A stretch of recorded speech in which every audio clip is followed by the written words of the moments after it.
Okay, here's a question. We didn't really look at this one in class, but let me sort of show you what to do with it.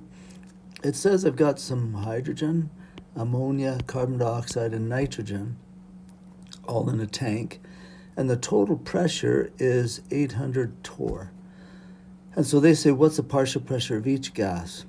To do this one, and like I said, we didn't do this in class, but if you think about it, if that's all the amount of gas that's in there, then the hydrogen is going to be worth 2 of a total, let's see, 14.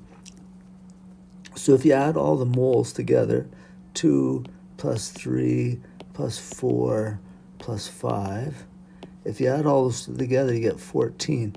So the amount of pressure in this 800 that hydrogen, this is hydrogen, is responsible for would be 2/14. So to figure out all these numbers, just do like for hydrogen, I would say 2 out of the 14 that's how much hydrogen is responsible for, and then just multiply it by the total, 800. Okay, if you multiply that together, I think you get 114 point something or something close to that. And then for ammonia, NH3, it's responsible for 3/14 times 800 equals whatever that comes out to. And then carbon dioxide, again, will be 4 out of 14. And lastly, nitrogen will be 5 out of 14. And multiplied by 800, and then your numbers at the end. I think that this N2 is supposed to be 286.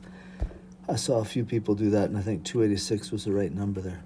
Anyway, you come up with the partial pressure for each gas. And just to check yourself, you could take and add those 4 and see if they come out to 800. If they do, then you've done it right. Okay, hopefully that helps you with that one.